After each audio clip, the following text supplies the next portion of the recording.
and the devil ran away.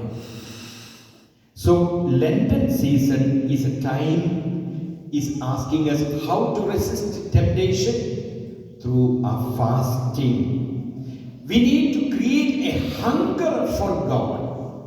We need to create a hunger for God through our bodily satisfaction. Hunger for God, not hunger for food. We need to pray in our life to deepen our trust. We are called to pray little more earnestly, little more fervently, little more extra prayer in our life. In your family, if you don't pray this Lenten season. Fridays, you come to the church, make the way of the cross, extra prayer. We are called to prepare our life so that we can experience God's mercy. So the church is asking us to fast, to pray, and also to help others. We need to help others. That's why church is asking us give alms, because it will expand your heart. Expand your heart. The more you give, the more you will receive. This morning I was coming with my secretary Sister Rupa. We both of us were traveling from Bishop's house. Then we were telling Sister, see, the more we are generous, the Lord will bless us abundantly. I was telling a story. And she said, yes, Bishop, that is our life. The more we are generous with our gifts to our people, the more the blessings we will receive.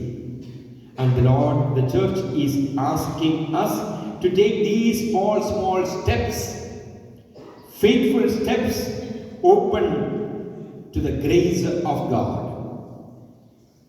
To fast little more, to pray little more fervently, to be ready to reach out to others, to overcome the temptations that we face in our life.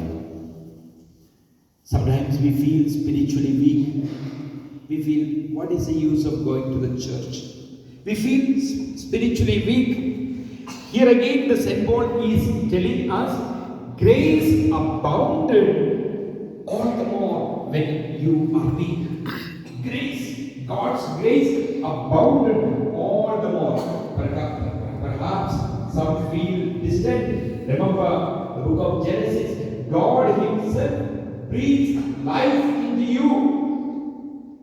He breathes life in you because He loves you and He has called you. So we should not be discouraged. We should not be discouraged. When look at the desert, Christ stands firm against the devil. Stands firm against the devil. He did not give in to the idea of the devil. Let's also stand firm when we are tempted. Come again, pray more earnestly. And the best example we have is of our Blessed Mother. Our Blessed Mother.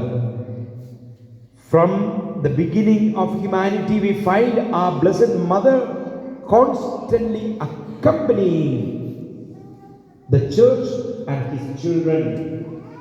Mother Mary is there. Let us hold on to the hands of our Blessed Mother. Walk in faith, pray, fast, and ready to reach out.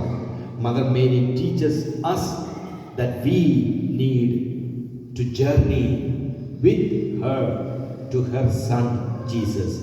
May this Lenten season be a moment of grace in your life and in the lives of your family. May the good Lord bless each one of us. In the name of the Father, and of the Son, and of the Holy Spirit. Amen. We shall all stand up and profess our faith. I believe in God, the Father Almighty,